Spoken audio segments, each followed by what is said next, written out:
I welcome everyone who is present in our discussion right now or in any future time during the video. And today's topic is going to be the 10 feathers.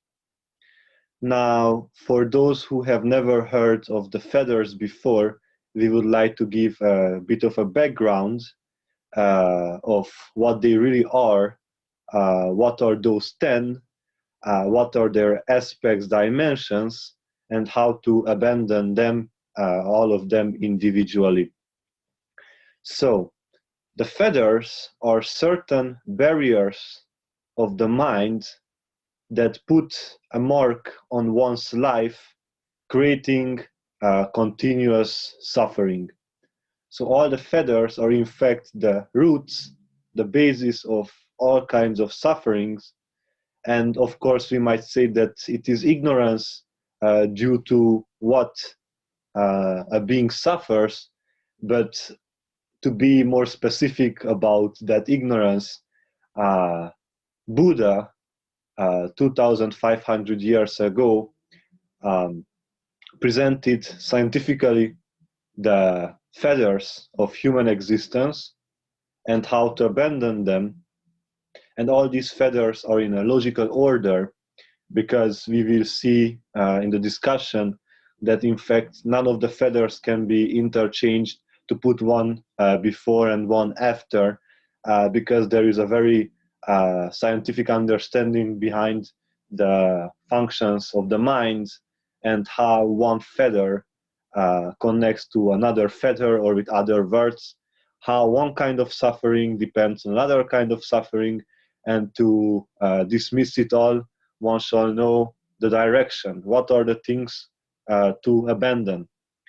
And before starting the list, I would like to give an idea that in fact this kind of path might be called a negative path, negative in the sense that the importance is not on the feathers that have already been abandoned, but on those that are still to be worked on. Even at the first feather, we shall see why this is very important, and we shall revisit this idea also at the 8th feather. So first we would give very brief lists of the feathers, and then starting to analyze them individually, starting from the 1st to the 10th. So the feathers in order are: 1. Identity view. 2. Doubt in the enlightened being. 3. How shall we say? We shall say it is the attachment to rituals. 4 is sensual desire or lust. 5 is ill will. 6 is material rebirth desire. 7 is immaterial rebirth desire. 8 is conceit. 9 being restlessness. And 10th being ignorance. So this is the order of the feathers, starting from 1. The first is to be abandoned, and the last is the number 10. Now, another very fundamental aspect to the feathers is that there are 2 categories, we might see. The first 5 feathers are called the lower feathers, and the last 5 are called the higher feathers. Now, why is this so? The reason is because the first 5 are very easy to be recognized in one's own being. Even an ordinary man, an ordinary being, can recognize that one has the first 5. And they are, of course, easier to be abandoned as long as easier and hardness are concerned. Then the last 5 are called higher feathers because they are much more subtle. they are harder to be seen, and in fact this is the reason why masters or gurus are very much needed on the path to liberation, because harder and more real, more obvious things are easy to be seen. For example, identity, as we will see, is very evident to see in a being, and the being sees about oneself if it has identity or not. About desires, especially immaterial rebirth desires, those are much subtler because they are very deeply rooted in the mind, and as long as one does not know that one has any of these, one will not work on abandoning them, because as long as one does not know, one wouldn't think of letting them aside. Then, besides these two categories of lower and higher feathers, there is another dimension to the feathers, that being after letting go certain feathers, one attains certain stages of sainthood, or with other words, certain stages of enlightenment. We shall see that in fact there are 4 types of such stages, starting with the abandoning of the first 3 feathers, then the second 2, and then the last 5. We shall see how these stages are attained and what are their connection, how do they manifest in the human life. So let us start with the first feather, which is the identity view. Now, what does this really mean? It means that if one understands that in this world nothing is unchanging, everything is in a constant movement and change.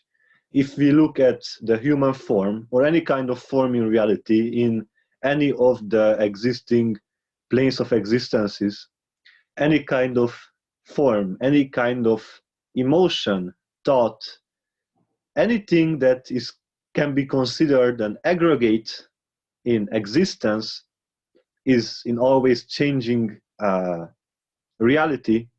So the first feather is exactly about the understanding that one shall not, or with other words, one must not search for any kind of identity or any kind of self within the planes of existence, is saying that this is me or that is not me, or asking questions if this is me or that is not me, because if everything is changing and one takes up the identity of any kind of aggregate, whether it is the thoughts or emotion or the form itself, one shall suffer, because if something is taken as an identity and parts of it slowly fall apart, then the identity itself starts to be seen as having fallen apart.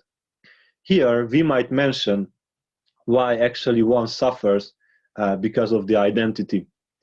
We might say that in fact the mind has 4 parts to it. In fact, we might say mind, but it is in fact 4 things.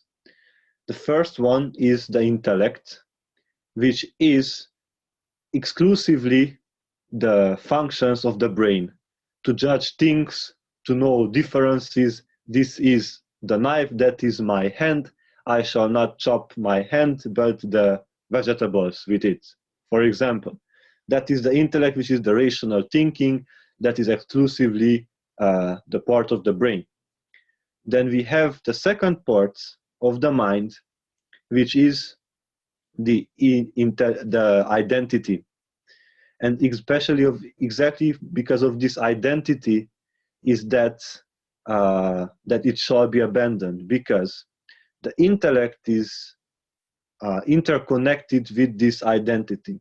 Whatever identity one takes on, the intellect wants to defend that identity. It means that it takes every possibility to defend it, whether it be an identity of nation or an identity of relationship. Any kind of identity is defended by any means by the intellect. It means that it is a constant struggle, waking up in the morning and immediately remembering the identities that one has taken on, and throughout the day it is a constant struggle of defending that identity.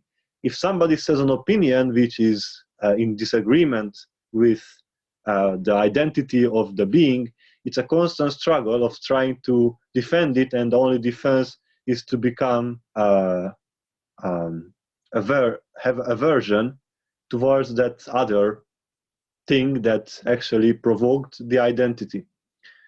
The third part of the mind is the memory, which is again very much connected to both the intellect and the identity, because part of the identity always comes from the memory. A being without memory cannot have any kind of identity, because this I am and that I am not comes from the memory of what this and that are. If you didn't have a memory of what is this and what is that certain thing, there wouldn't be any kind of identity as there might be with the memory. And of course the intellect wants to defend the identity with the help of the memory. I know that this I am because I was told by this or that, and then the intellect with the help of the memory defends the identity. And the fourth part of the mind is different from the first three, which is called intelligence. Intelligence is, if we want to give an example, light is intelligent because it knows how to work. It is not a question of memory. How light passes through matter, or light goes with its velocity, it's not because it has a choice. It happens because it is how things work. We might say that intelligence, pure intelligence, is in cooperation with Dharma, because that which is the law of nature is that by which the intelligence works. So as this is not a conversation about the minds, but about the 10 fetters, let us return to the first one, which is the identity. And so this means simply that one says that there is no self of mine, there is no me and mine in this world, as everything that I might consider me shall fall apart, and everything that I shall consider mine will leave at some point. And if I have any kind of attachment to these me and mine feelings, then I will suffer when their absence prevails. Now, let us do first parallel with the self that we speak of in the Advaita Vedanta, or in fact any kind of Vedanta school, because what we call the self, with, as normally written with the capital, is what we refer to as Satchitananda, which means existence, consciousness, bliss. And in fact, neither of these three are in disagreement with the teachings of the Buddha, because existence, let us start with bliss, because in fact that is the easiest one to see. As the Buddha himself declared, there is no greater bliss than Nirvana. Nirvana being, of course, the final goal, the ultimate liberation in the teaching of the Buddha. So certainly bliss is not in disagreement. Consciousness, as we refer to consciousness as pure consciousness, not a state of consciousness, that itself is not in disagreement either, because in Nirvana it is the pure consciousness that is experienced as pure bliss. And the existence of Nirvana, no learned man in any tradition shall say that Nirvana doesn't exist. In fact, Nirvana means quenched. It means that the self, any kind of identity, any kind of fetter is quenched, so it's no more, so there's only bliss. Existence, consciousness, bliss, or with other words, existing conscious bliss. So the self that we refer to is in fact what in Buddhism is called the Buddha nature, that bliss that is innate in every sentient being, staying there to be realized. So if there's any kind of question or remark on the question of the self, then please.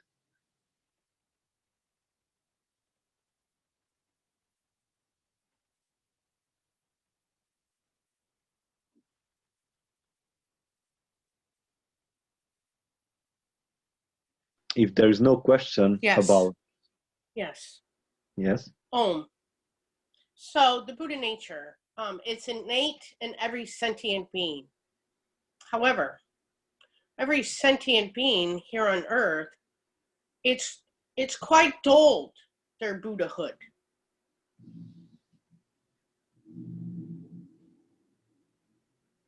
So what's the question? Yes. So the fetters, abandoning and dissolving the fetters shall brighten them back up again and put them into Buddhahood. Yes. So in fact, as they say, as it is understood and experienced, the mind itself, or we might say the mind itself, is in enlightenment. It is due to imperfections, them being the fetters, that make the mind suffer and not realize its own innate illumination. And of course, the inhabitants of the planes of existences, whether it be this planet or any kind of other plane, these beings certainly have, or most likely, because of course not all of the beings have feathers, because those having been enlightened have no more. So yes, if the feathers are let aside, then that is only the Buddhahood or perfect enlightenment that is attained. Now we shall speak about Buddhahood in the fourth stage of enlightenment, because it's very much connected to that one. So as you said, it's correct. Letting aside the feathers shall put oneself in the state of perfect illumination.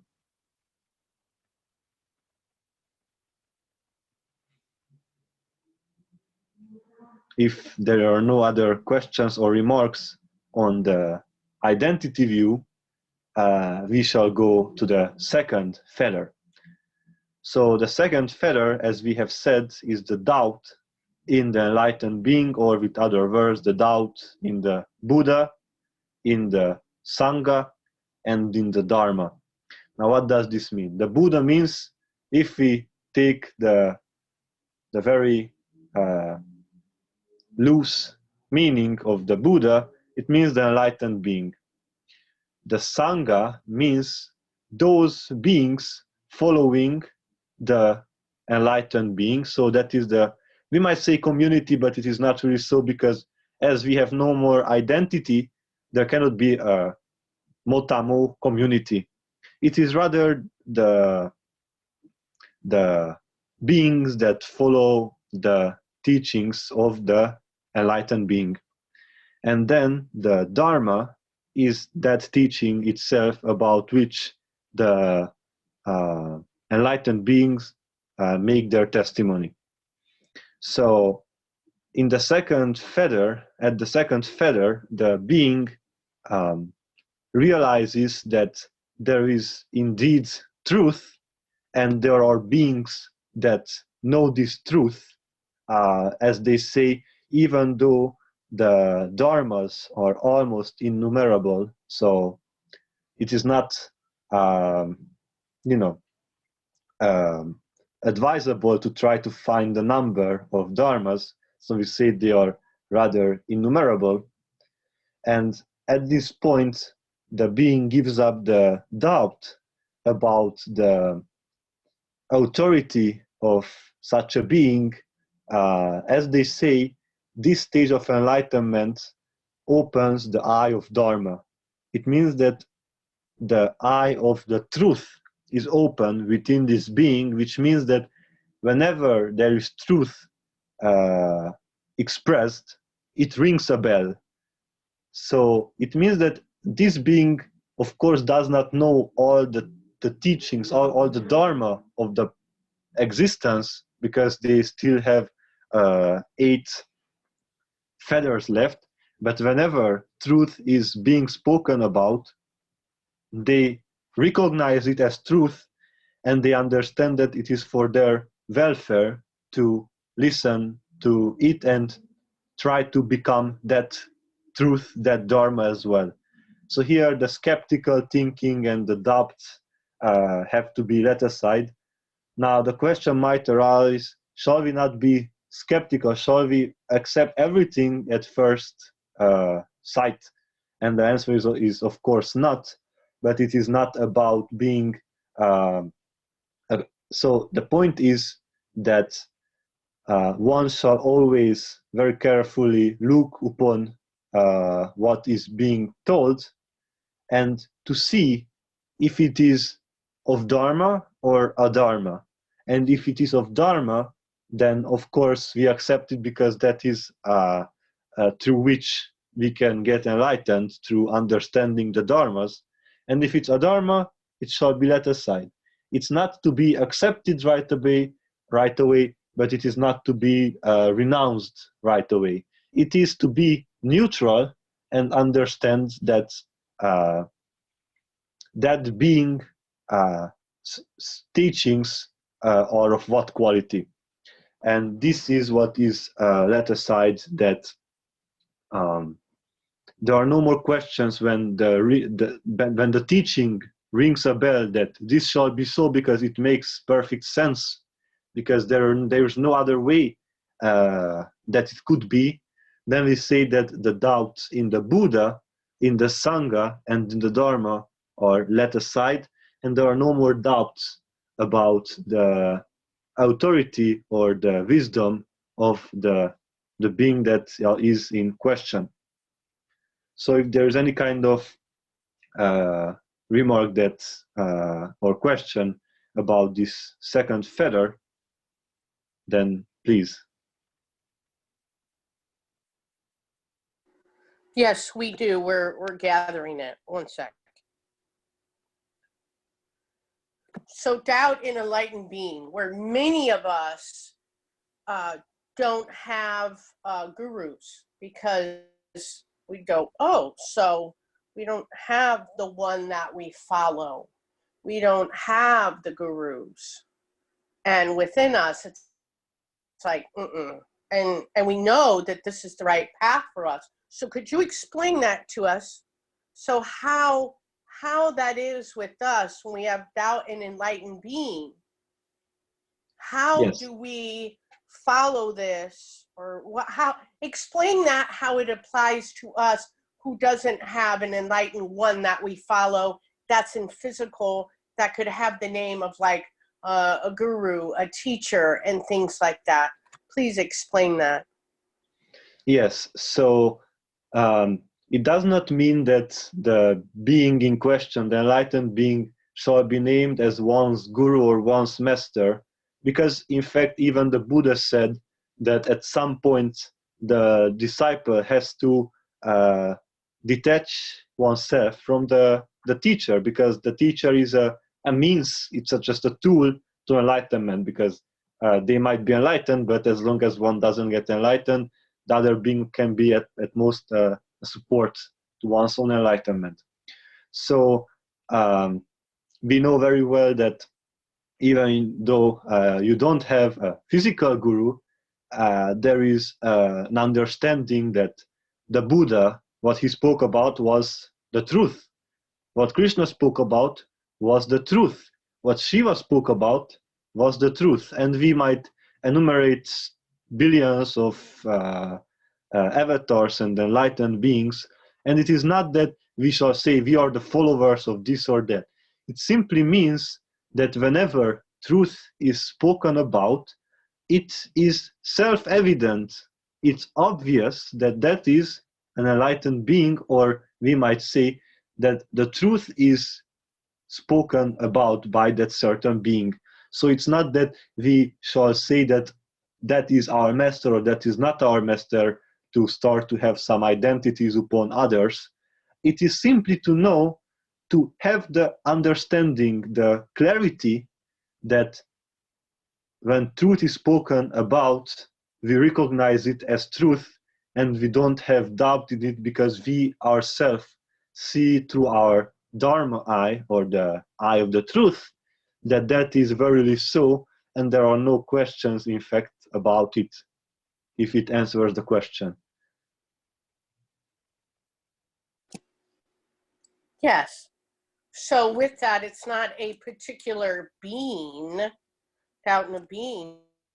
It's doubt in the Dharma, doubt in the self-teaching that comes through limitless ways, and letting that doubt go and aside, because when the truth is spoken, excuse us, when the truth is spoken, there's a knowing, like you said, there's a bell that goes off within. You know, there's no doubt. All doubt is removed. And these teachings can come from ancient texts, from formless ones, from other dimensions, because there's no identity, and it all comes to us as the self, capital self. Yes, we might say it speaks for itself, as the saying goes. And yes, it's not about one particular being, because, okay, we might say that there was one Buddha recently, but this is really not so. It is what the tradition took on. There have been many Buddhas, in fact, and it is not about, and this is what is, for example, very beautiful in Advaita Vedanta, that whenever, because we say there is no difference between the Atman, which is the self of the sentient being, and the Brahman, which is the ultimate reality. We say that that is not different, this is the same thing. And therefore, denying the divinity of oneself or any other being, let alone divine incarnation, which is in fact the pure manifestation without feathers, it synthesis of all the great teachers, because if we look upon any kind of great teacher, it is the absolute non-duality that they experienced, and that is what they made their testimony, what they testified. So it is not about a particular being, it is about understanding the unity in all those beings. And it does not mean that one has to devote oneself to it might mean actually that one devotes oneself to a certain path.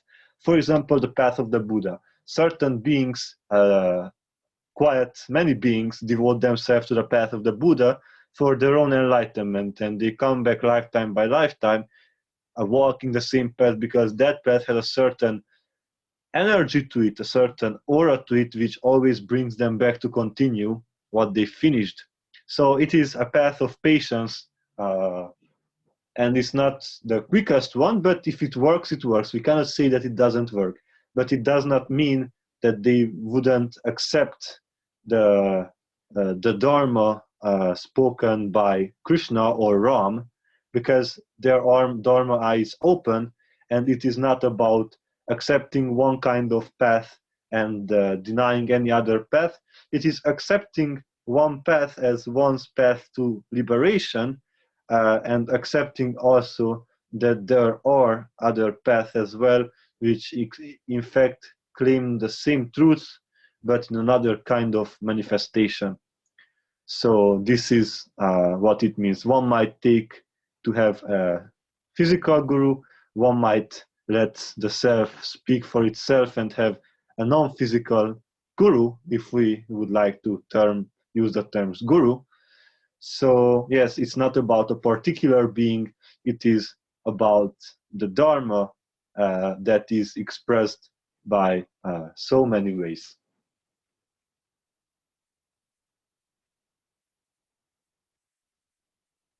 If it's clear and there are no more questions, then we shall move to the third feather. The third feather, as we have already said, it is the attachment to rituals, ceremonies. Now, what does it mean? It means that a lot of beings, around 80 or even more percent of this plane of existence, feels that doing certain rituals makes difference in the everyday life. For example, certain rituals that people all the time do can be, for example, to do the marriage in a certain place, that people feel that they need to have witnesses, they need to have this or that to in order to get married to another being that they feel that they are in love with. Now, in reality, if we look upon the reality of that happening, and this is just an example out of the many concerning, I mean, with respect to rituals, it does not make a single difference if the coming together of the two beings happens with witnesses or without witnesses, because we know that the ultimate reason for all the things that are done in human life are to get to mukti, or liberation, or nirvana, if we desire to use this word. And so doing this or that, to arrange this, to invite those, these are ceremonies no longer done to really enhance the experience. It is done because many have done it like this before, and then we just continue. We might say that this is the pitfall of traditionalism, where everything's are respected as non-changeable, and thus people get attached to these rituals. And we will give an example of a ritual that is performed, but we will ask, how many times do we cremate a dead form? How many times do we bury a dead form? And the answer is once. We don't bury being's form 10 times. We bury it once and we say that's it. So if ceremony is done properly, it is enough to be done only once. And then if it worked, of course, there are certain rituals, for example, making a certain place divine. There are certain methods that have to be used, but those are also done to get a part of liberation. So, for example, when a place is consecrated, of course, you might say that rituals are done. Yes, but those rituals are done for a certain purpose, with a certain intention, at a certain time, and at that moment, it is done for one's own liberation, not because it is really needed, but it's because it's supportive for the system of enlightenment. It's not because those people who want to consecrate just feel that much attached to doing that. As we said, you bury a being just once, not multiple times. So if a ceremony has the meaning to deepen one's understanding in a certain topic, then when the certain topic is understood, then the ritual has to be let aside because it has no more use. And in fact, those who cling to rituals mistake the means, the tool, to the goal. So it's like using a spoon to eat the soup, but in fact you get just attached to the spoon and you say that that's it. If you would say, if you say that the spoon is the final goal, then you will starve to death because you will not touch the soup, which would be the final goal of using the spoon. And just by using the spoon, you can just do acrobatics with it, but that's very much it. You will not get any way closer to what it was meant to serve. So this is in fact what the Buddha saw, that rituals people do, beings do, but they have already either lost the reason, the meaning behind that ritual, or that ritual has never had a real meaning to it, and it was done just for beings to feel better, to feel that they do something, which is in fact just attachment, because if one wants to do something just to feel better, then that feeling better will go away. And this is why people do rituals over and over and over again, because at that moment they feel good, but then they go and in 3 hours again they feel that they are not well, so they want to do it again. So these are the attachments of rituals that have to be let aside, to simply know that if one sits down and puts enough effort in meditation and concentration, one can get liberated, and there is not a single ritual to be performed. This is what it means. And this is what actually the Buddha's life shows us very well. He did not perform any kind of ritual. He sat down and he did what he did. We actually don't know from a scriptural basis what were his experiences, but certainly his conclusions were very much of Dharma. So it was a clear sign of how rituals are not needed to get liberated, and in fact rituals can bring people astray, thinking that the ritual itself is liberation itself. As we say, a ritual is a finite happening, it's not infinite. And liberation is an infinite thing, because one becomes the infinite itself. So a finite action cannot have infinite consequences. Only that which is infinite can realize one's own infinity. As they say, rituals might be used to get purified, but not for final enlightenment, final liberation. So this is the third feather which is to be abandoned. If there are any kind of questions about this one, then please. Yes. If you would speak on, please, the ritual which is very much done just about every day by everyone so often here, the ritual of eating.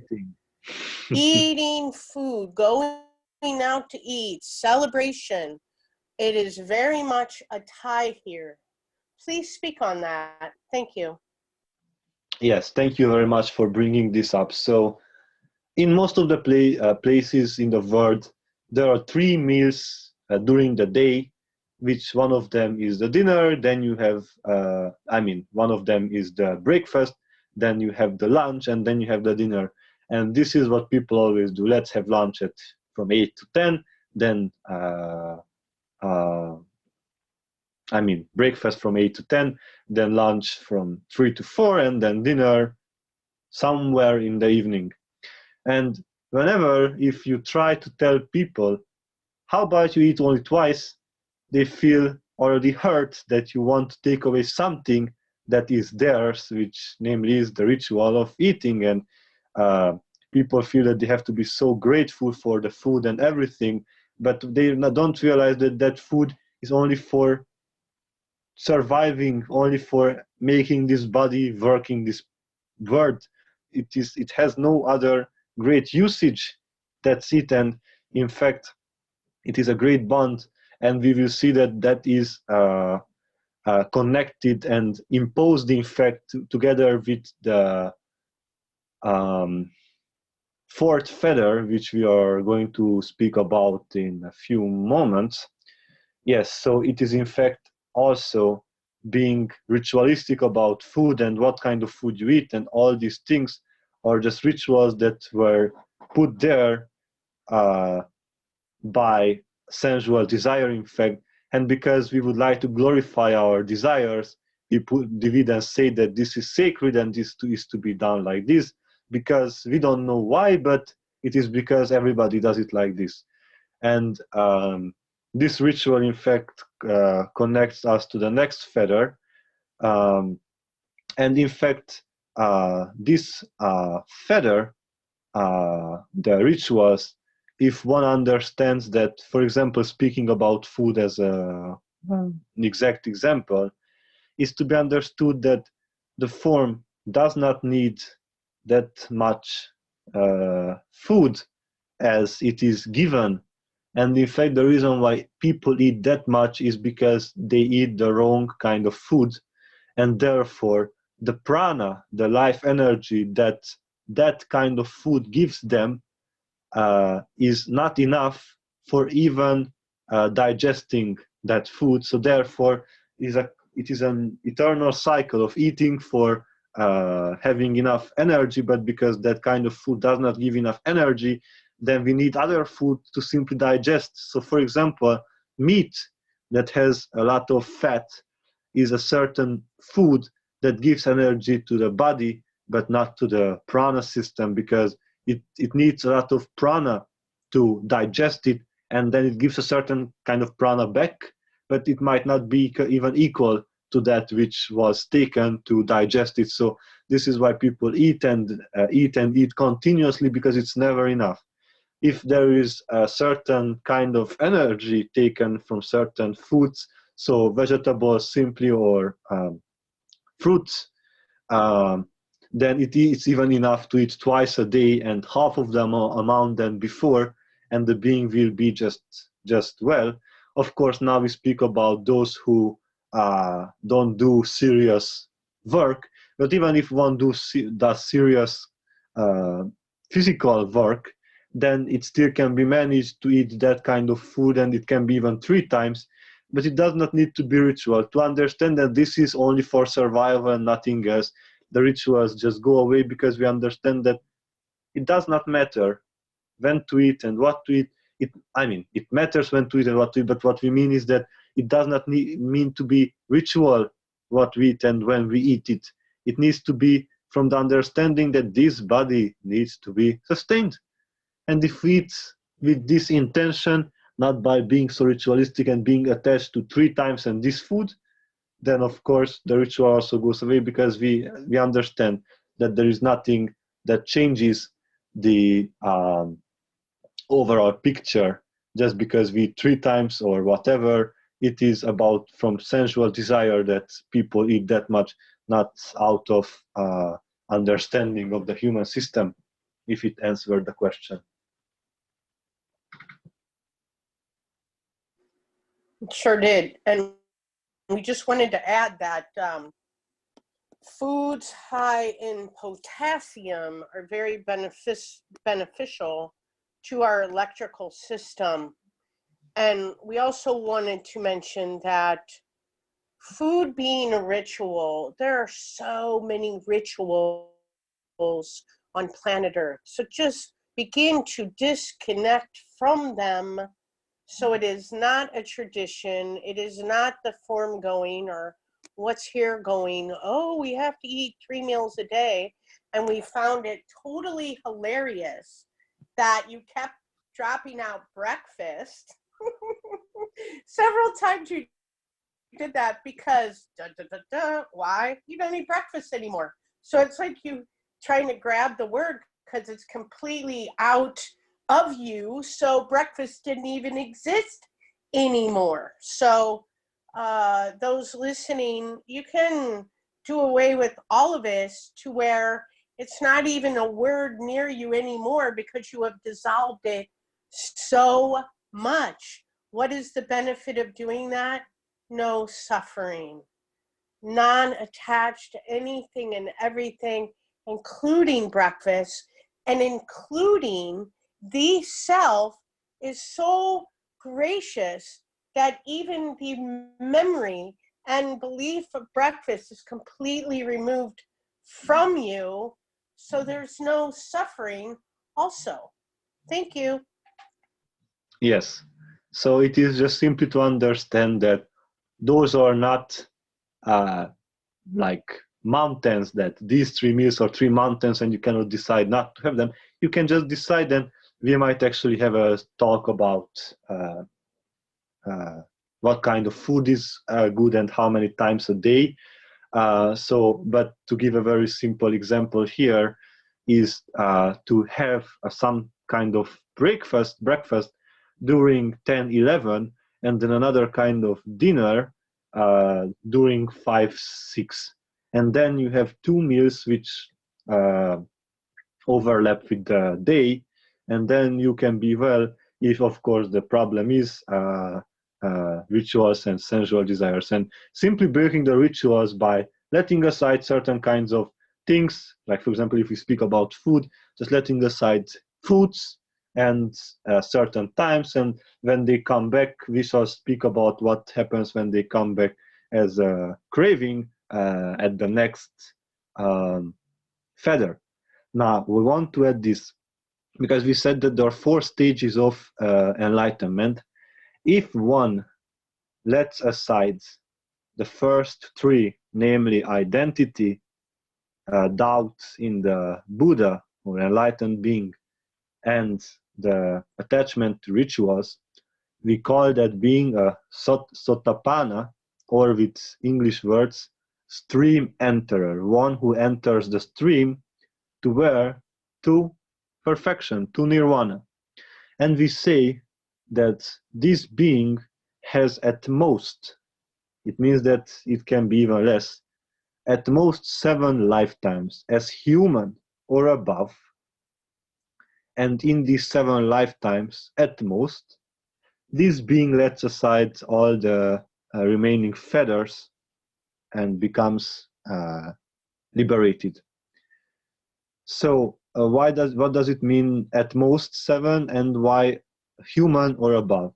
It means at most because if these 3 things are let aside, all the other feathers are somewhat weakened. Not much, but somewhat weakened, because if there is no more identity, certain parts of even sensual desire goes away. If there are no more rituals, certain parts of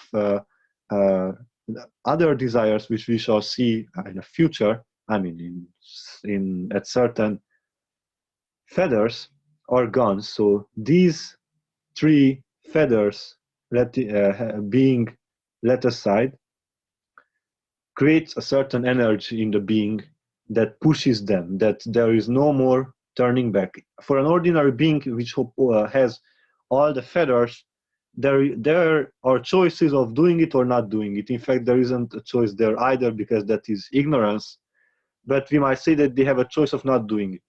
When someone enters the stage of sotapanna or stream enterer, there are no more questions about their enlightenment in the near future. Now, a very interesting thing is that they can, of course, be incarnated as above human or human, because there are many celestial planes of existences which we call astral worlds, where such beings can go and work on their karma. But in fact, even if they go to a certain higher plane of existence, they mostly come back, and we can see out of the last remaining feathers, because there are some which can be removed only in this plane of existence. So above human means that they cannot go be below what is a human. What is below a human being are the animals, those beings that have no form but suffer because they observe the pleasures of others, and then they have the craving. These are called ghosts, hungry ghosts, as they say. And there are even below that, which we call the hells, where the beings can suffer and work out their karma, maybe quicker, maybe not quicker than on another plane of existence. So Sotapanna has at most 7, which means that if they put enough effort, they can let aside all the remaining feathers and just go and run free. So important is to know that just because one becomes Sotapanna, it doesn't mean that during the 7 lifetimes they don't have to do anything and they become enlightened, because all the 7 feathers, all the 10 feathers have to be let aside. We meant to say all the 7 remaining feathers are meant to be let aside, as one cannot get enlightened. So this is regarding the Sotapanna, and what we say about them is that they have their Dharma eyes open, which means that they see what is an enlightened being, what is the Dharma, why there is no identity, and why rituals don't make any difference, any major difference on one's own path. Now, what they say is that Sotapanna sometimes might actually experience nirvana as an experience, not as a living reality, and that is the difference between an absolutely enlightened being and Sotapanna, that they might have moments of experience of nirvana.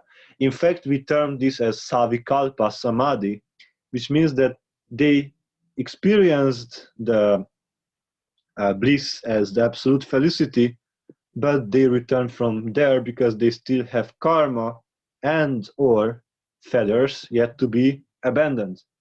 So they might have some moments of nirvana, which we call savikalpa samadhi, which means samadhi, which means bliss concentration.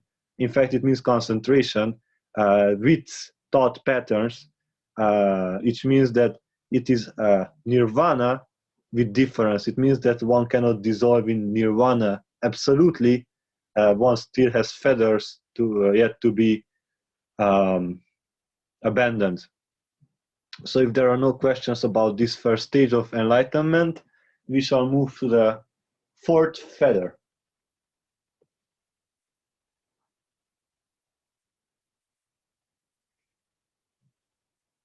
All right. So the fourth feather is called sensual desire or lust. Now, when we say lust, many times people think about sexual lust, but lust can mean also craving for foods, situations, beings, experiences. Even for the craving for nirvana is a lust because you attach yourself, you crave for something. So at this stage, any kind of lust, desire is contained in this feather, but more importantly, even the memory of these desires are connected to this one. So one might not feel the compulsion of having a sexual union, but the remembrance and the positive remembrance of such, or any kind of remembrance of such a connection, and just simply looking at it and enjoying the memory is also connected to this feather. Now it's of course a subtler appearance, but it's still there. So how can one go beyond these? Now regarding the sexual, in fact, if one realizes that the reason why men want more and more this is simply because of the reason that it's never enough, it's because it goes away, one realizes that that cannot give final bliss, because had it given final bliss, there wouldn't be needed a second, a third, and then we don't know how many at a time. If we realize that these things come and go together with the food, as we have already spoken about, that craving can be simply slowly reduced. Actually, craving can be dealt with in two ways. One is to simply let it aside and start to eat food which has less taste, less anything, and to understand that that is for survival, they're not for pleasure. And simply just,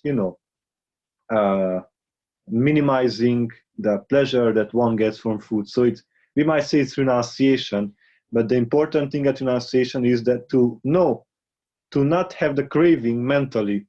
Just because you renounced physically, you should not have the craving mentally to ponder about it and then to go in cycles and circles about it, to simply know it for what it is, that it does not give final bliss. Only the equanimity, the stillness, the steadiness of the mind can give final bliss, where there are no more thought forms, what we call nirvikalpa samadhi, concentration without thought forms. So this is very important to understand, because as we move to finer and finer feathers, this in fact brings back the being to the material plane of existence, because the only way you can get satisfied in any kind of lust is where you can have this. Because in celestial planes of existences, you no longer can have this, because there are no more organs of reproduction, for example. So there is no way you could get that. So the consequence is that you will get back somewhere where you can do it, and that is only the material plane of existence. And the danger of having certain desires after leaving the form is that when a being becomes disembodied, and there you cannot work on your tendencies. Your tendencies push and pull you, and this is why people don't remember astral planes of existences, because they are so convoluted, they are so deep into the desires that their tendencies very quickly bring them back to another form where they can continue their desires. So this is about sensual desire, and in fact, the other way to deal with sensual desires is to, for example, if there's a desire for a food, and this is what Tantra does, at least what modern Tantra should be doing, to take the food that you have that much craving for. You eat the food, you don't hold back, you eat it, you feel the taste in every moment, and you get intense by the taste. And when you finished it, you immediately go and sit in meditation. Tantra has all the process for this. And you sit down and meditate, and you transcend the joy, the happiness that you get from the food into bliss. We have actually had a talk about how to transcend the happiness to bliss, which is, we will give a very quick review. Take the object in the mind, because happiness is connected to an object. Bliss is not connected to an object. So if you take the object in your mental and you just cut the object and you still have the happiness, you end up that you have no more object, and you feel an intensified transcendence. It means that you feel bliss.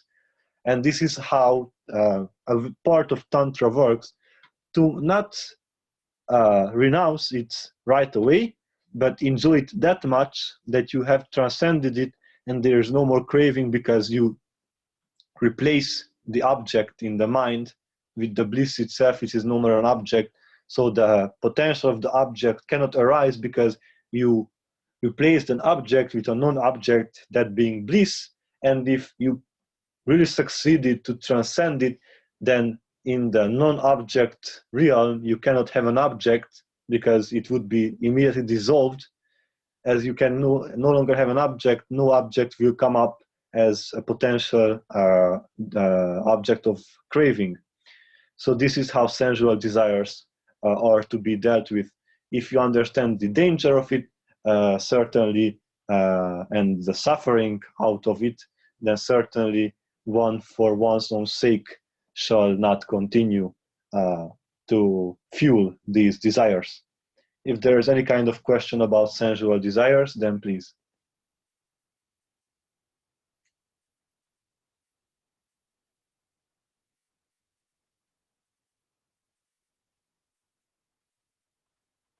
If not, let us move to the next one, which is, as we have already said, ill will. Now again, ill will can be manifested in two ways, a powerful and a subtle way.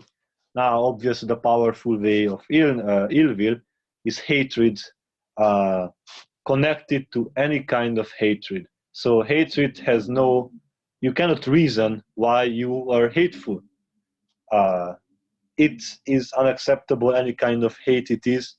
Number one is because one does not let one's own self to be illuminated, and the other one is because one pushes other beings into the same kind of state. So it is dangerous from two sides as well, and there are of course many other aspects to it. So hatred, anger, any kind of anger is also connected to this one, and anger connected to beings, for example, humans, any kind of human being, forms, objects, situations, or the absence of any of these if it creates anger, then it is this feather of ill will. Also, a subtler one is aversion. It is very subtle, but it is in fact a hatred. Of course, we don't say it's hatred because it's very subtle, but if we create a big aversion out of it, it becomes anger. Again, aversion towards situations, beings, objects, or aversion to the absence of situations, beings, or objects, or all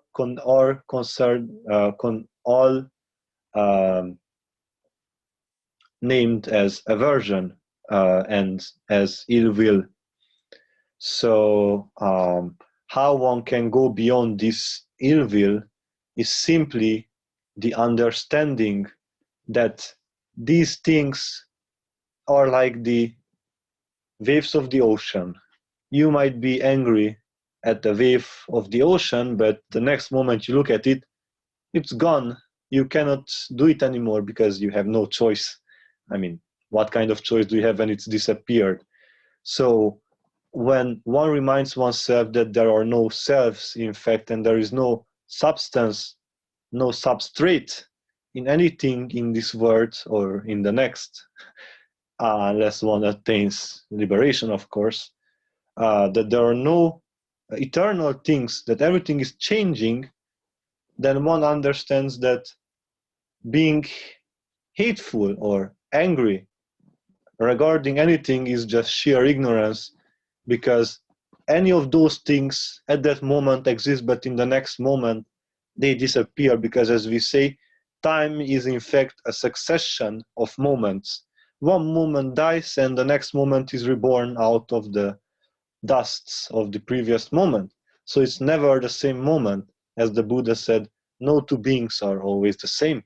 Of course, there's a beautiful story to this as well, but right now we don't want to speak about stories of Buddha. That could be another discussion. So ill will has to be renounced totally by simply understanding that it does not lead neither this being or any kind of other being to perfect liberation. And if one is dedicated to liberation, then one understands that there are greater things. For example, namaskara meditation is a very great support for overcoming ill will. Just simply looking lovingly to any kind of dimension that creates aversion and or hatred.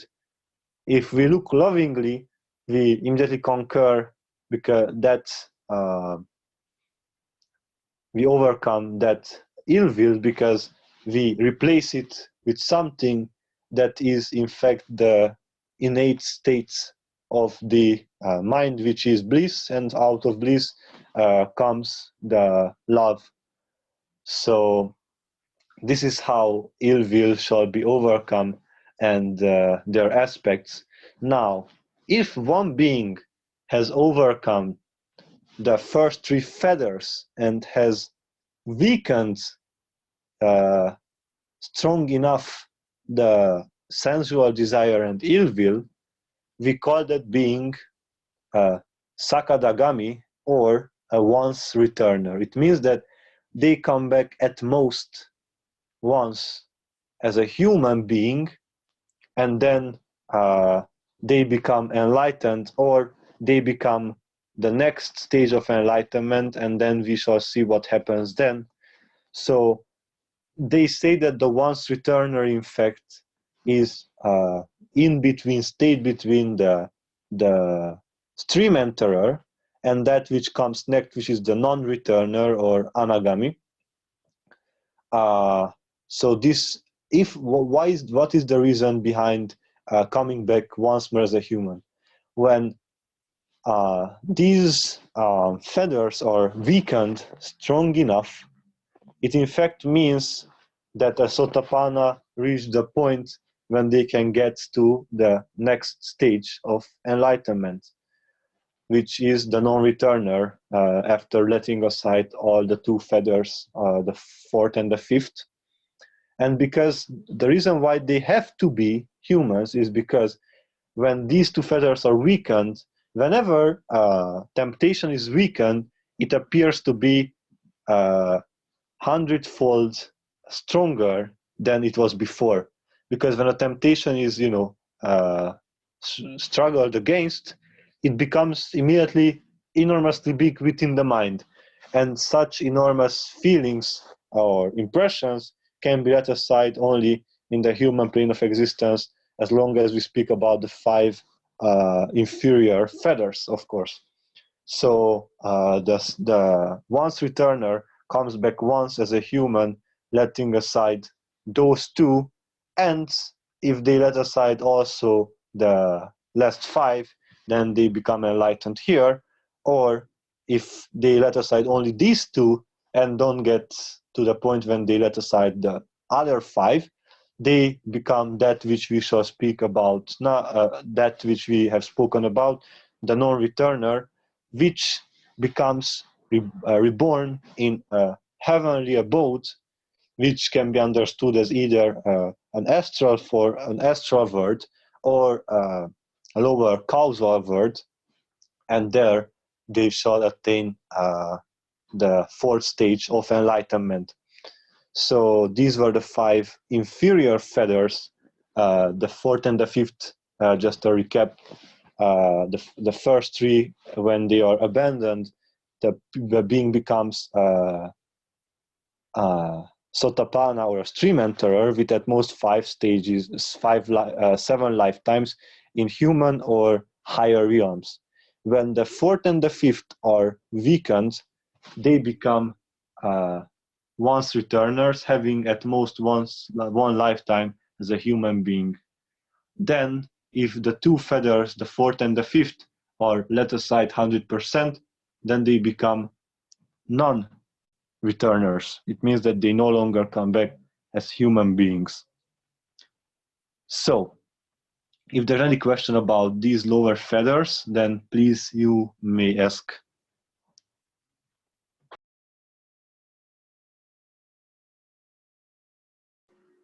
We do. One moment. We're forming it.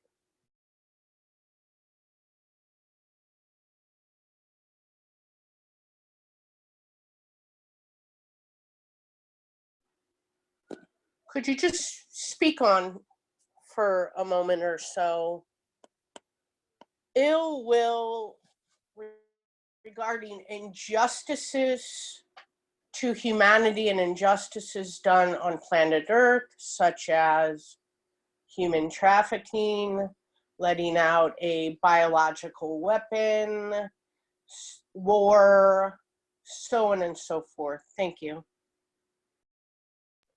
Yes, so there are 2 major aspects to this one.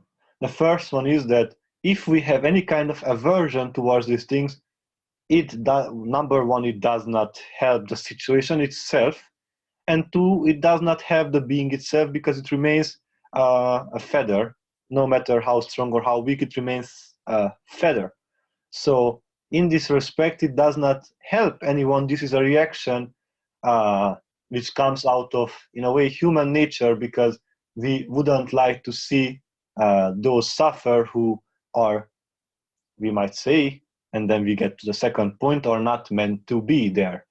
But again, it does not help either this being's enlightenment or those beings' enlightenment, because even those doing the crazy things are those sentient beings who have the most of ignorance. It means that they themselves shall in fact suffer for their misdeeds and their karma.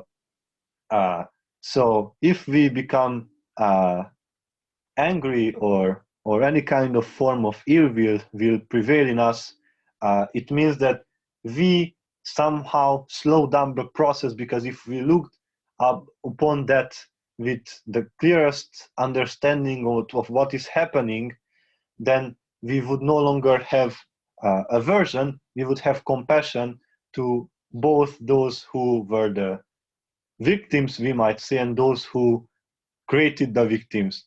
And again, we know that in fact that is not the self, what we call the self, that's the pure self that creates those misdeeds. It is the ignorance, not a person, because we know that there is no identity. It is not the being itself who does it, it is the patterns who do the action. As we have spoken about it, there are two kinds of actions. There are the actions out of wisdom, and there are the actions out of ignorance. And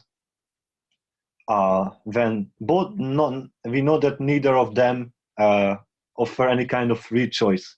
So we know that those who do those things don't do it out of free choice. It is a compulsion. Those are the patterns that happen to be there. And then let us go to the second point of this kind of situations, which is the question of the victim. We might say that those beings did not deserve to get there, but if we look really deeply to what is happening, and let us just first say that this is not the justification of these things, because of course these things have to be let aside. But as long as these things happen, we have to understand why these happen. So if we speak about the karma of a certain being, let us say that being A does such things to being B, who then engages in anger, and then the cycle starts. In the next lifetime, because being A did not know that it is adharma to do such things, being B, out of its anger, swaps the victim and the doer. So victim is going to be A at this point, and B is going to be the one who does it. So many people say, but how come you say that that newborn child that to whom those certain things happened deserve this? We know that that child comes from a previous lifetime. We know this out of experience and out of understanding our own situation of how we have happened to be here. So yes, that child's, that form itself has never done anything, but we know that to the form there is a mind connected together with the memory, together with the intellect. And out of the memory, what we call karma, we know that out of karma that very much can happen. And we might say it's an injustice. It is from the human point of view. And we will give an example of such a thing that in fact happened, which was for the benefit of the being. We have heard about John the Baptist, but let us just call him John. We know that he got beheaded at a certain point in his life, and we know that it was the reason for it is because the prophet Eliyahu, having beheaded certain beings, because it was needed at the time, let us not go into this right now, needed to suffer the same thing in order to get liberated. One moment.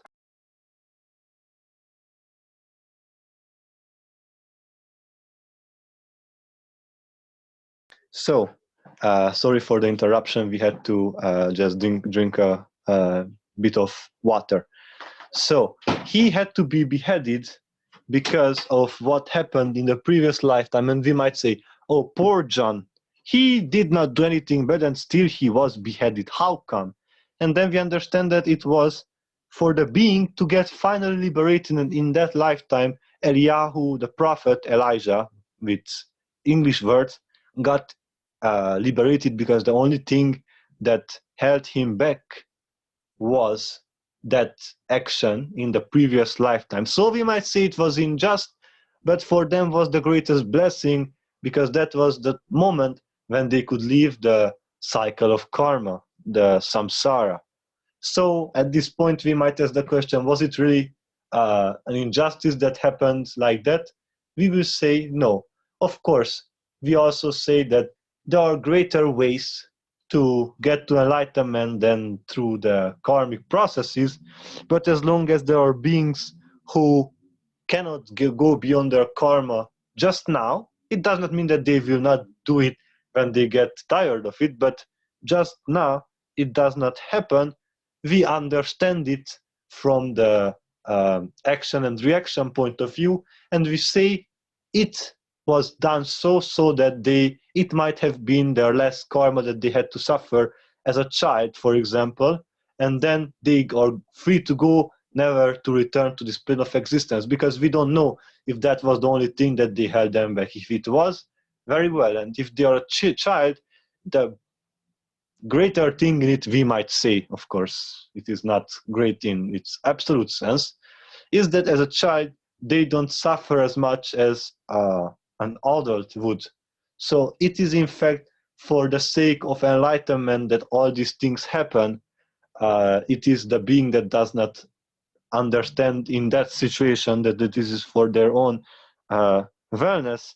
And if we immediately shed this insight of action and reaction to what is happening, we immediately solve part of the solution, because if we have no more aversion, it means that the feather is gone, and the greatest help, as we have discussed, to give to a plane of existence is to save yourself, because the moment you liberated yourself, everything that was yourself, which is everything, gets liberated with you. So everything is in fact quenched, done, period. There's no more such a plane of existence, or any kind of plane of existence.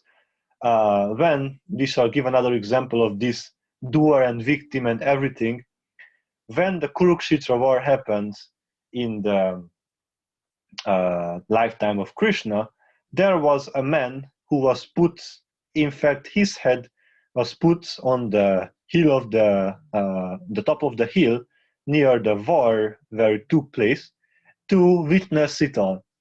And after the war was over, certain beings came to him and asked him who killed whom. And the being said, I saw neither killers nor killed.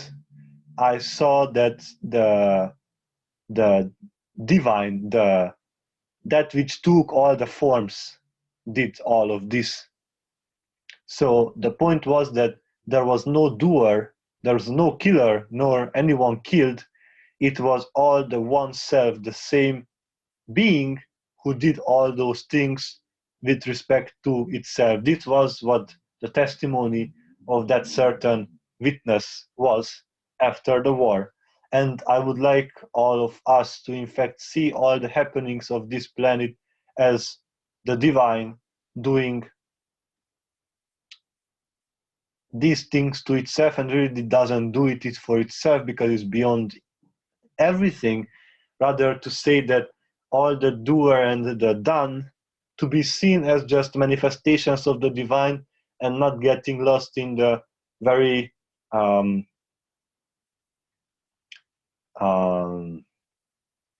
small parts. Of course, if we want to do the hard work and we want to solve all of these, then we have to move into the part of politics and the part of justice. And right now we wanted to discuss more the liberation of oneself, not the primary issues of how to create justice on the planet. If this answer was satisfactory enough for this question, please. Yes, thank you. There's actually better things to do than to have aversion and ill will towards an injustice. To do it differently. Yes, absolutely. Beautiful. Thank you. Thank you very much. So now we finished with the 5 lower feathers, and now we go to the higher 5 feathers. And let us start with the number 6, which is material rebirth desire, or lust for material existence. What does this mean? It means that the being has a craving, has an attachment, has a desire that after its death, it attains something material. It gets to something material. For example, we will give an example from the human world. I can't wait to see my most beloved husband in the afterlife.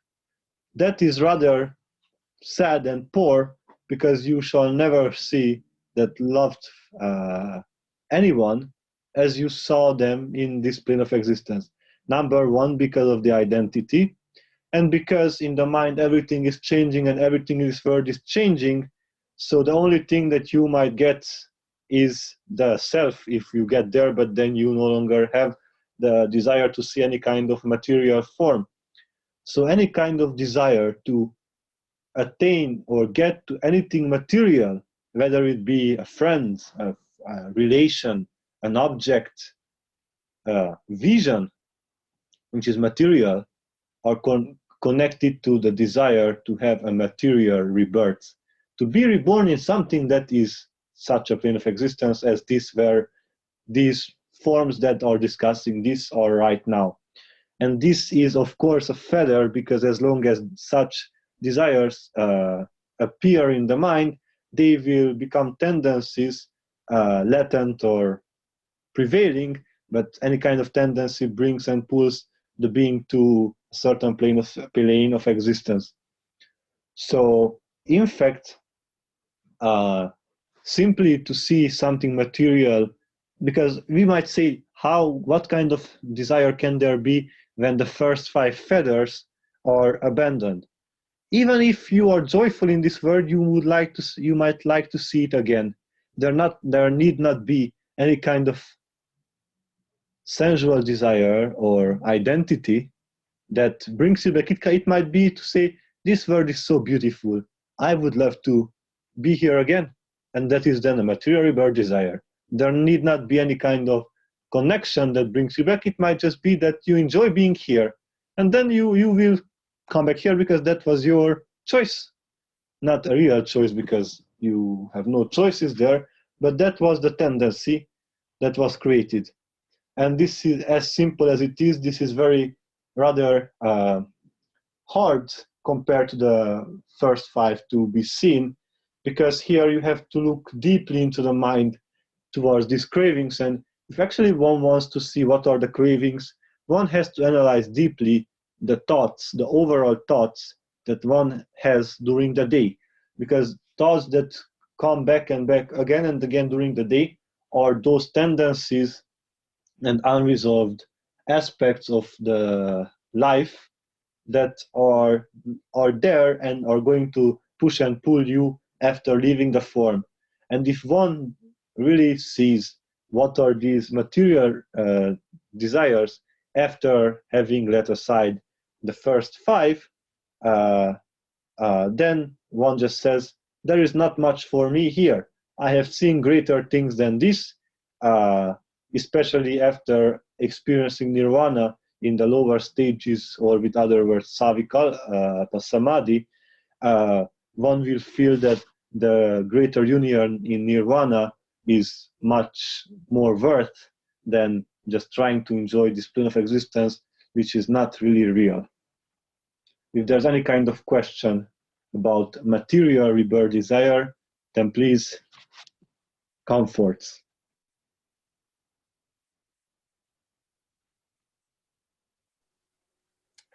Perfect timing for this because of the realm having a non-material, formless realm. Yes, thank you. Yes, so in fact, what then the question might arise, then what should the being want to go to?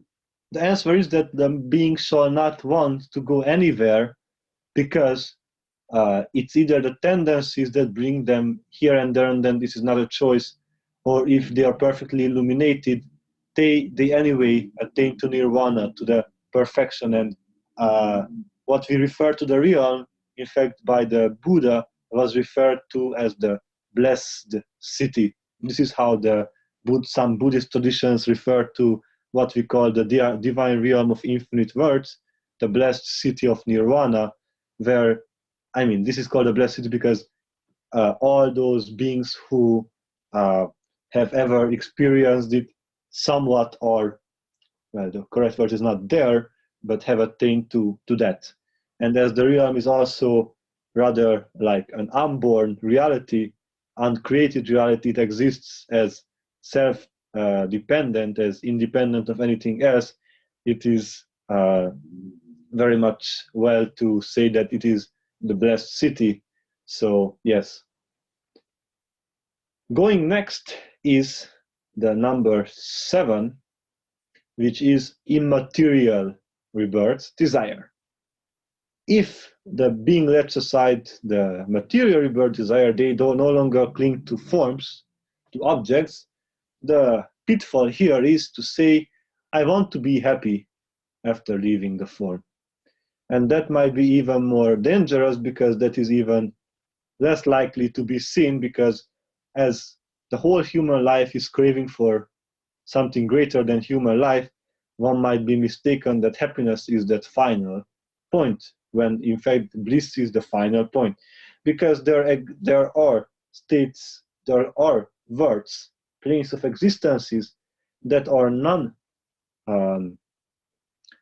that are in fact non-material, and they are simply just states of existences such as peace or happiness or joy. But the point is that that is still a plane of existence, that is still creation, we might say. It is still manifestation. It's not that, it is the manifestation of that. And no matter how great it is, as long as it is just a shadow of something, then that is not the thing itself, but just a shadow of it. So here, when the ordinary person says that finally I will find happiness in the hereafter, that is an immaterial rebirth desire. And of course, most of the time it is connected to all the other fetters, because the ordinary being has all the fetters, all the 10. So normally the immaterial rebirth desire is imposed with the material together with the identity. In fact, the identity is the most dominant one, because of the nationality, the religion, and all these things are identities that bring people back here. So if there's any kind of question to the immaterial rebirth desire, so it connects to anything that is a manifestation and not the reality itself, and not material in nature. Still physical, but not materially physical. Even emotions are physical, so wanting to have certain emotions without form is immaterial rebirth desire, of course.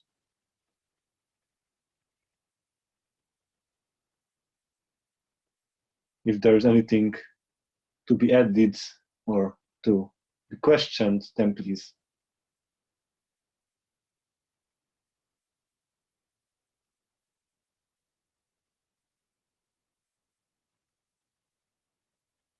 All right, then the 8th feather is called conceit. We might say that is, with other words, arrogance. But arrogance, not in the sense of ill will, because ill will is mainly concerned with others, other things than oneself. Now the conceit is exclusively connected to oneself. And so, for example, a great conceit at this stage, we don't speak about the ordinary being who has all the feathers, because then conceit is very much connected to the rest of the feathers. But we speak about those. What kind of conceit can have a being have after having let aside the previous feathers? And exactly that is the conceit that the being can have, the pride of having let aside all the previous feathers. And that is the conceit that appears at this stage, that one is proud to what one has attained to. And we already said this is a negative method, which means that it's not important what you achieved. What is not yet there is what important. That is the negative way, and that is the only way possible at this path. So arrogance connected to any kind of thing, pride to having attained a greater reality. For example, being proud of having attained an incarnation amongst what we would call gods, is a feather which might not bring you back to a human plane, but it's enough to bring you at a plane of existence. And the point with the planes which are higher than human is that lifetimes can be 5 to 10 times longer. It's of course approximation than in this plane of existence. And it means that if in a lifetime you have a tendency in a higher realm, you will have the tendency for 5 times longer than here. Speaking about conceit. So this is the danger of conceit, that in higher realms you might live 10 times longer lifetimes, and it means that if you don't know how to leave the form, which we call mahasamadhi, or just leaving the form consciously, then you will end up needing being a master who shows you the path. And this is why it's very complicated, because not complicated, but hard to see, because if we speak about the first 5 feathers, even the most ignorant person knows that they have identity and they have all the 5, at least.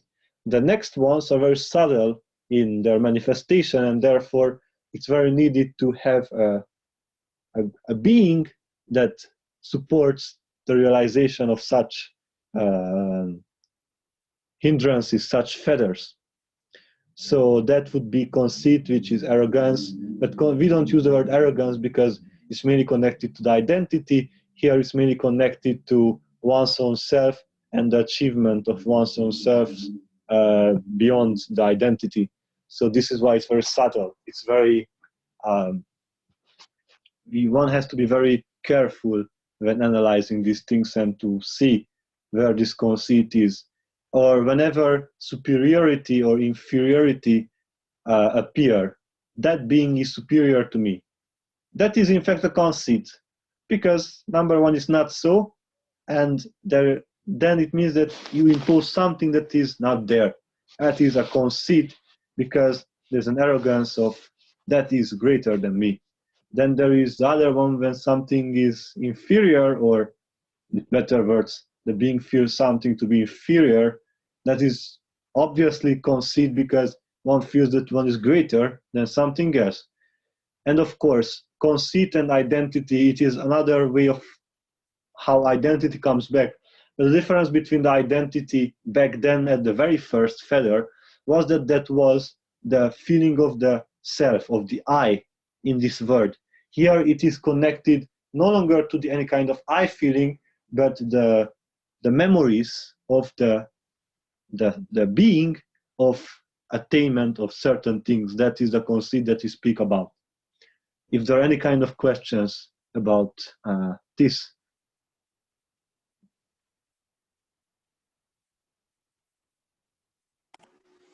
It does seem very subtle, because there's also many have forgotten this, many don't even know. And so you're not even a person or anything, but you're in this world where you're remembering all of this, and it's all occurring, and so on and so forth, to try to explain it in human words.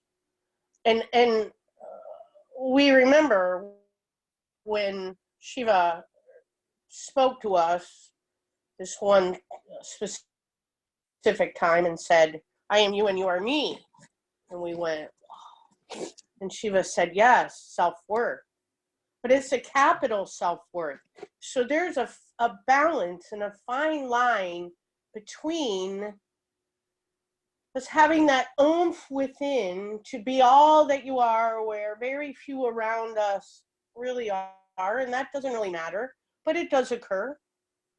And so to be who you are regardless, and without conceit, but with the knowing and a fortitude and a wherewithal to do this, because oftentimes you can be put down, you can be made fun of, all sorts of things transpire here.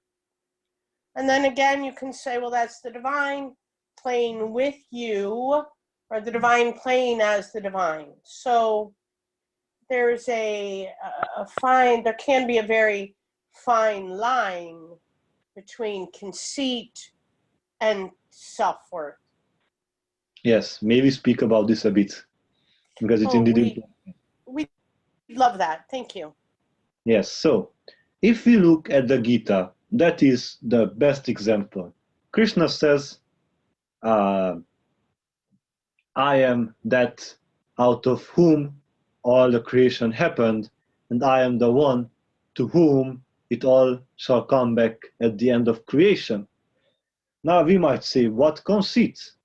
But we will say there is no conceit, because that is the self, the divine incarnation, the avatar, expressing the understanding of the dominion, its own dominion over the cosmos, we might say.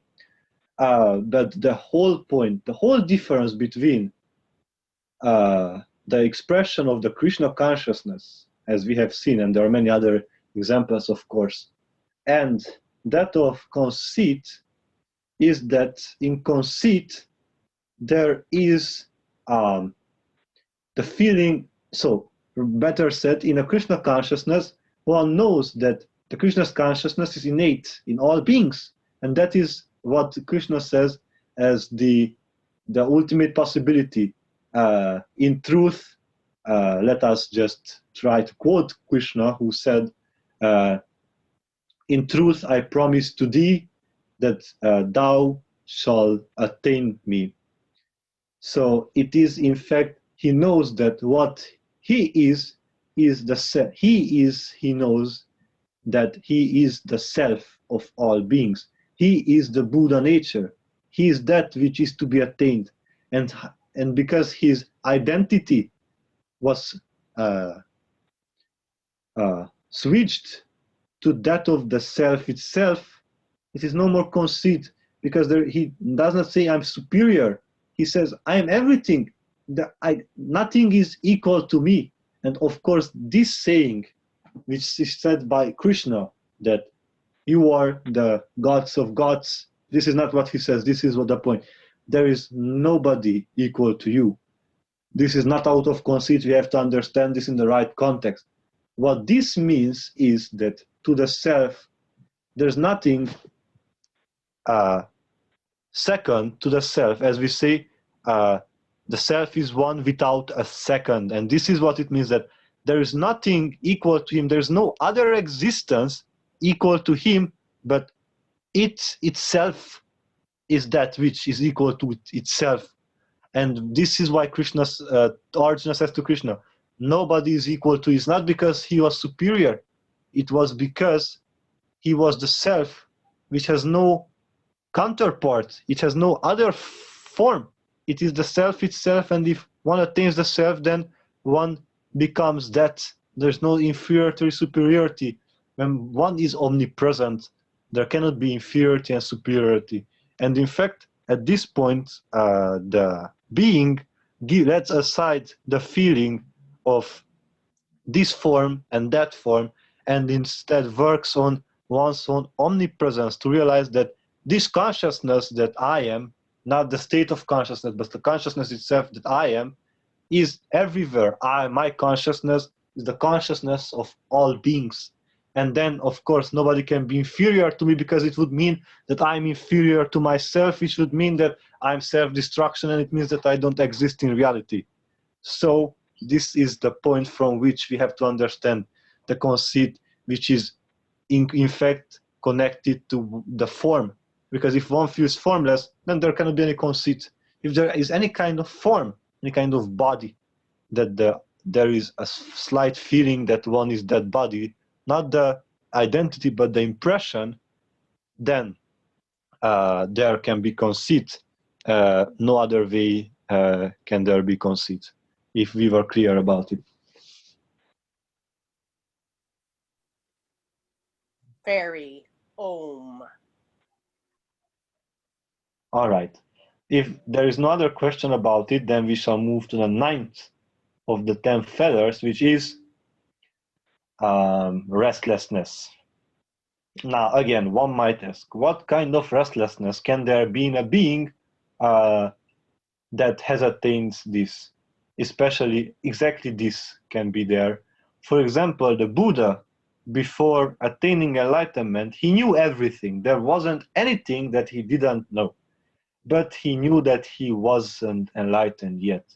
And in fact, the point was that he just had to give a final blow to his slightly restless mind.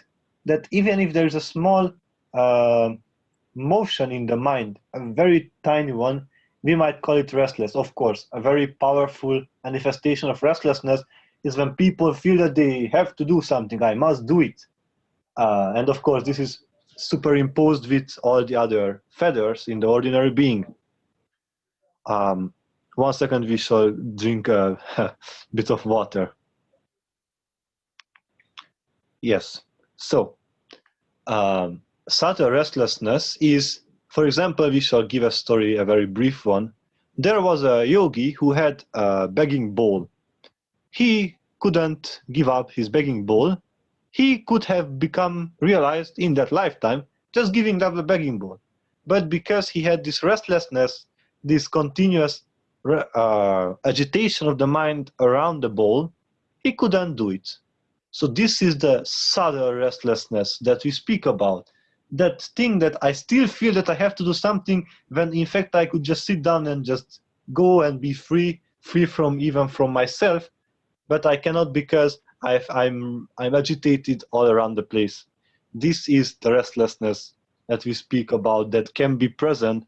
And of course, right now we speak about restlessness as beyond the feathers, behind it. Because of course if one has identity, then of course one is restless, so all of them depend on the previous one. So I mean, those who you understand. So for example, one who has identity with all the feathers that come after identity. All the people who have ill will are connected to all those feathers that are after ill will, the material, immaterial desire, the conceit. So all of them depend on all of them. So restlessness is already very subtle because the next one that is left is on ignorance. So this is the restlessness that we speak about. And let us finish with ignorance, and then we shall discuss if there are any kind of questions. So what could be ignorance after giving up all the 9 feathers? Is simply the slight impressions, the memory of having been an ignorant. And exactly that is the final ignorance, because we know that we are not the doer. As Shankara says, even after realizing Brahman, one might have the impression that one is the doer, that one owns the ownership, which is not so, because it is only the memory of having been the doer, which is already renounced.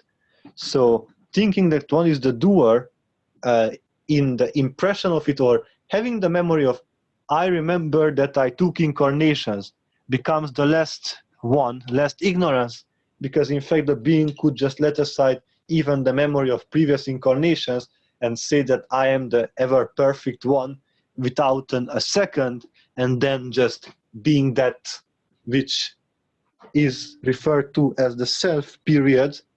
And there is no more ignorance then, because everything that was as an impression, a memory of any of the feathers will be removed as the 10th feather, namely the feather of ignorance.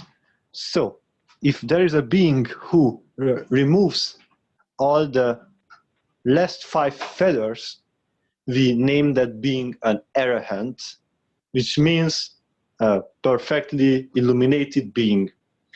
Now it's very interesting because all these 5 feathers are let aside in the same lifetime, because when the 5 inferior feathers are let aside, it is such a boost in the mind, it's such a how should we say, it's such a high energy, it's such a high consciousness that there is no way around it. When one renounces the first 5, it is just a question of final barrier destruction in the mind to get to the arahantship, which is the fourth stage, and with the final stage of enlightenment. Now, if there are any kind of questions about restlessness and or ignorance and or the state of the arahant. Yes, please. If you would speak on this topic, the restlessness and ignorance of what is on planet Earth, about having to take care of oneself, like putting a roof over one's head. How are you going to buy that loaf of bread? How are you going to put gas in your car? And those things that actually can make many very restless. Thank you. Yes, thank you very much. So we love these questions because these are the practical ways, because many people believe that the mental sadhanas, or these practices that are purely mental, are of not much use, but it is because many have failed to put it in a very good use, and it became just a very good philosophy. Spirituality is, of course, not philosophy, and this is because it is put in practice with great fruits and great consequences, great in the greatness that it creates. So, how to put a roof above one's head and put oil in the car? Now, the answer is in fact given by the practice of brahmacharya. Brahmacharya means, it's actually two words, Brahma, which comes from Brahman, and Charya, which means path. Brahman means the ultimate reality, and Charya means the path. So in total, Brahmacharya means the path to the ultimate reality. Those who take the path of Brahmacharya, in fact, sometimes Brahmacharya is mistaken to celibacy. But one may be a celibate and not be a Brahmacharya, and one may not be a celibate and still be a Brahmacharya. Celibacy is a system taken by certain yogis in order to support, because if one is celibate, then a lot of fetters are weakened very well, and then there is no question that there is sensual desire towards sexual union, because if one has already committed to celibacy, then such questions do not arise, and it's easier to even remove the mental impressions of certain kinds of lust. So brahmacharya means that you even give up, you realize that you have no choices, you have no free choice, so you even give up that you have free choice, and you just say that I give up even my own self, I am walking on the path of divine in order to be the infinite itself, to be the deity itself, and thus all the concerns of the world shall be taken care of as I shall take care of my own liberation. And this is actually a complete surrender and giving up one's own individuality to the divine self. This is why it's called brahmacharya, in fact. So this gives the answer to this question, to know that in fact, if one cannot put a roof above one's head, is the roof more important, or is one's own enlightenment more important? Roofs come and go in any kind of sense, but illumination is done by the effort of the being. Life has a tendency to mix things up, but as long as one is strictly on the path of the divine, on brahmacharya, then even if one loses everything that one could claim, of course one does not claim as theirs, but could claim as theirs,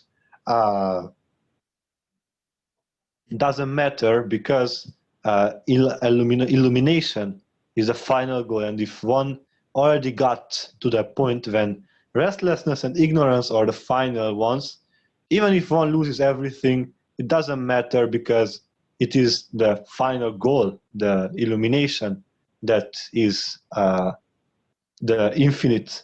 The roof and the oil are quite finite, as we know that there is not even enough oil on the planet. At some point, at least, won't be. So these come and go, but as long as there is no illumination, we also just come and go. And if we don't want to have any more restlessness about the roof above our head, then it's best if we liberate ourselves from here so that there are no more compulsion to come back here and there are no more things to be restless about.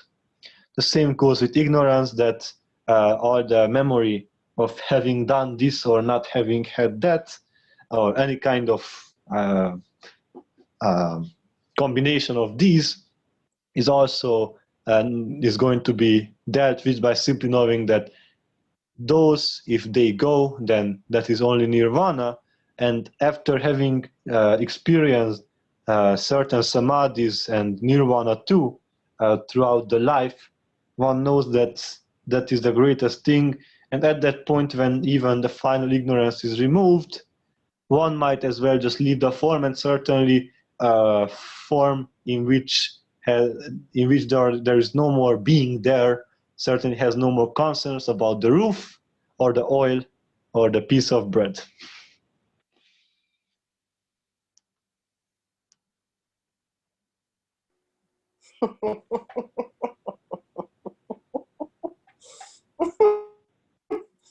Yes, we couldn't help but giggle, and we wanted to share the giggle here and on the Yes. recording. Thank you. Now, there are two more things that we would like to give, and then we would conclude this if there won't be any more remarks or anything after that. One thing is a very important thing. Once the devotee, in fact, a disciple, as the Buddha would, in fact, the Buddha as the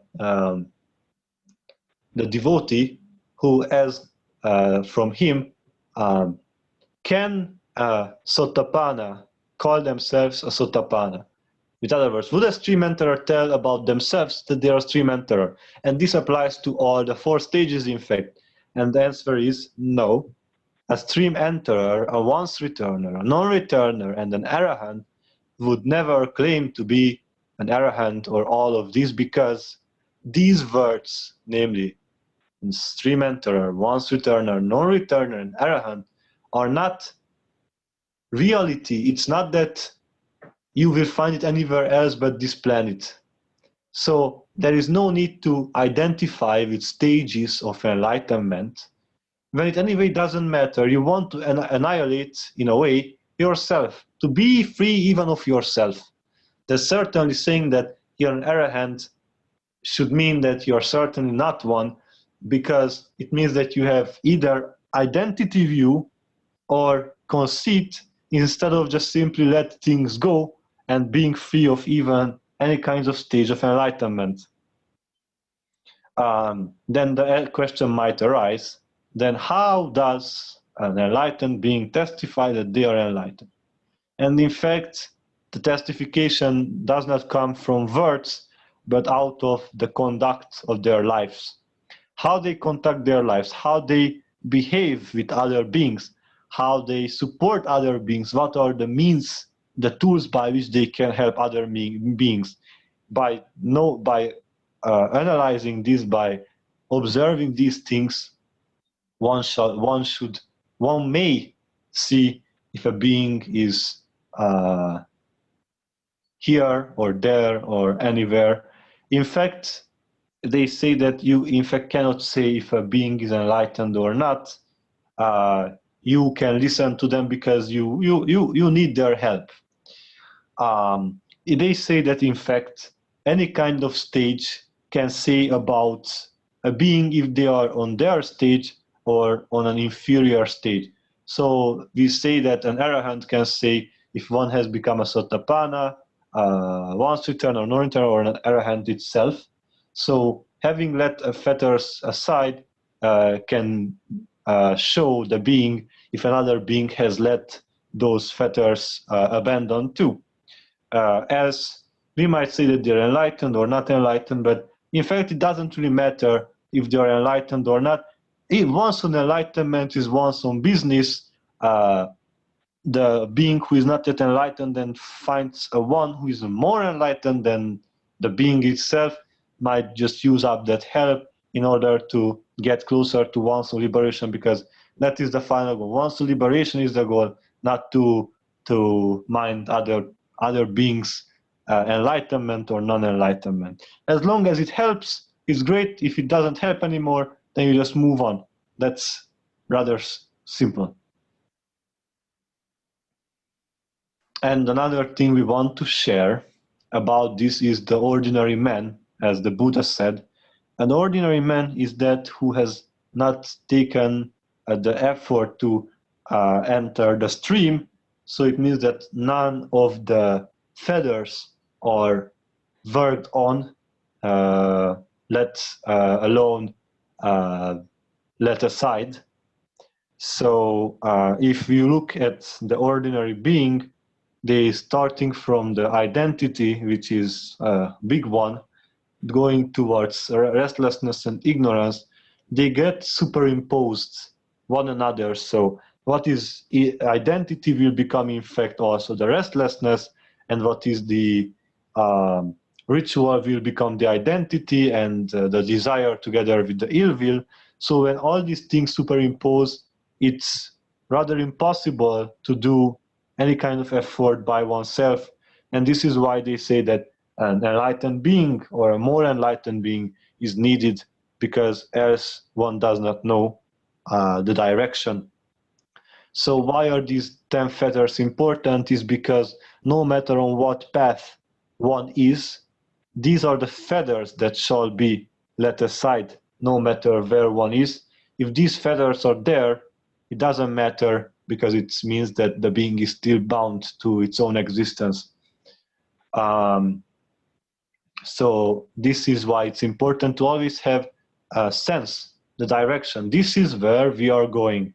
We are not going anywhere else. This is towards what we are going. And if one always knows what are the feathers yet to be worked on, then one simply will know, find the methods and the means to realize these things. So these are the things we shall speak about. Now there's another interesting question of the Buddhahood, which we say that is innate in all sentient beings.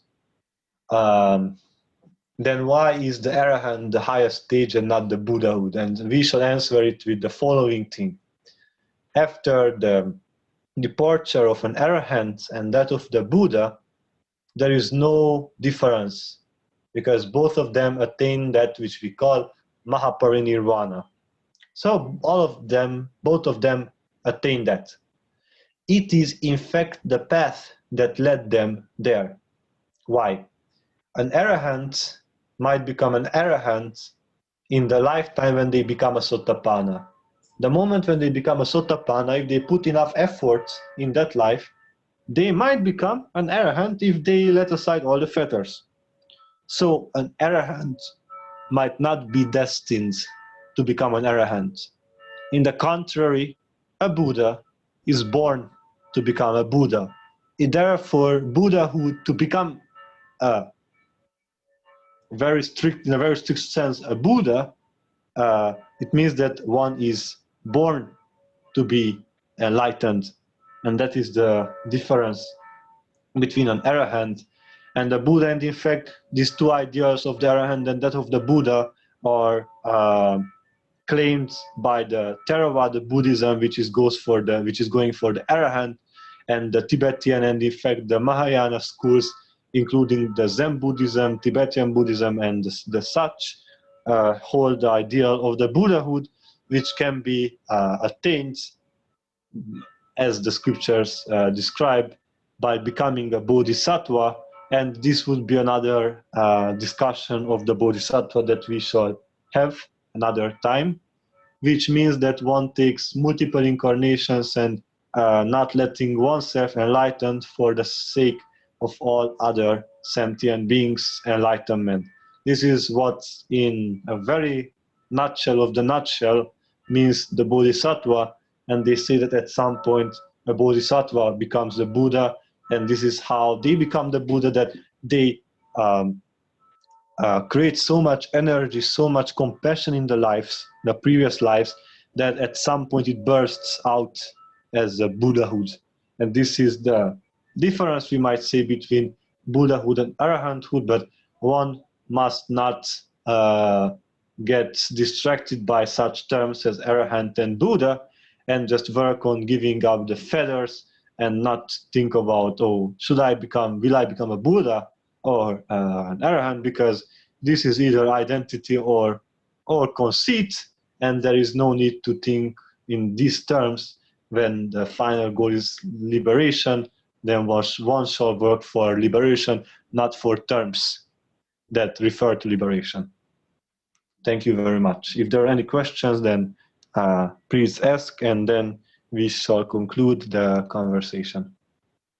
Yes, we just wanted to bring a note to this situation on Earth, is that oftentimes many will listen to the talk of the talk, and it's very important that the talk matches the walk, that the actions are in alignment with the words spoken, because there is much magic that happens here, and there are slick willies and slick talkers that are able to convince others through their talk that they're actually enlightened, which causes so much confusion as to who is real here.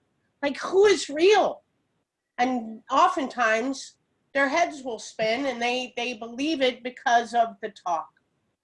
And you brought up something very important, that it is through the testament, is through the actions, not necessarily the words. And that is a very important thing here for all to understand and to receive. Watch the actions of those speaking. And are they in alignment? And are their words truth? Like, really, is it truth? And they may speak truth because they may borrow the truths of the words that have spoken before. But coming out of them, their actions are not in alignment, because there are many imposters on planet Earth presenting to be enlightened, and they are not. So how do you know the difference? Can you just speak a tad bit on that for us, please? Yes. So, in fact, as you have already said, and we had already said, is in the conduct. So, in fact, normally when people borrow things, there is an inconsistency, because if you borrow things, it means it's in the memory. It's not in the experience. It means that there is always an inconsistency, because if there is no experience behind it, you might mistake your own memory in two different occasions and say two different things about the same thing, and then there's already something, you might say, fishy. And it's also how people handle the other beings of the planet, because a fully enlightened being has compassion beyond moral, because morality and compassion are two different things. We want to clarify this. And when they speak of moral codes and, not of action like karma yoga, then you see that if they speak about moral, it means that there's a code that they are sticking to. It means that they are attached to this code. And we know out of karma yoga that there are no two same situations. So what to do and what not to do cannot be put in 10 commandments, and not even in 100, because it has to come out of the understanding of the situation. And whenever a being acts weirdly regarding such situations, and it's obvious what is to be done, and they do it in a way that is not justified in any way, then we know that if there is something wrong, then certainly it's hidden in that spot. And in fact, if you look at the feathers, now of course, not all beings can make the difference, because if there are certain feathers within us, then we cannot realize if the others have it or not have it. So, but the five feathers, when their identity and the rituals and all these things, when there's a very big importance of identities there, and you belong here, and you are our people, and this is our community, and such words they use very frequently, you see that it is still not it, because enlightened beings, in fact, are the nothingness, because they have annihilated themselves. So if they're really enlightened, then it means that there should not be any kind of hindrance, feather, or imperfection in their actions. Now, of course, we have to be very careful how we judge it, because we might misjudge it. So this is why it's important for ourselves to work on the feathers. And this is why seeking is the individual journey, not individual, subjective, not personal, but subjective, because you have to put effort in it.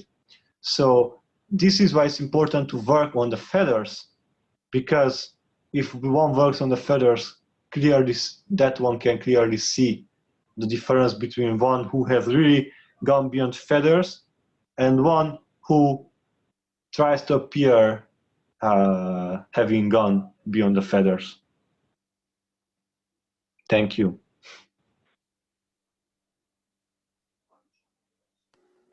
Thank you very much. This was a, we don't even have the word, we were going to say wonderful, but this is a 10 fetters. Thank you. It's incredible and experiential and expanding for each of us here, listening to this now and listening to it when we listen to it, which will be the now. And this is something to listen to again and again, because as we travel along the fetters and abandon them and dissolve them, more will open up about the next fetter. So it is beneficial to listen to this again. And any questions that you may have about this, feel free to go over to Facebook, Ma Unite Self, and you can post us questions. You'll see how to get a hold of us. So any questions you may have or anything like that, thank you so much. Is there anything else? Any other questions or anything anybody would like to share before we wrap it up, please? And thank you. This is Barbara, and I'd like to say something. I want to thank you both, and I want to say to Krishna, I truly feel that you do walk your talk. So thank you very, very, very much for all that you do. We are grateful that we can express the self to the self, listening to the self. So yes, thank you.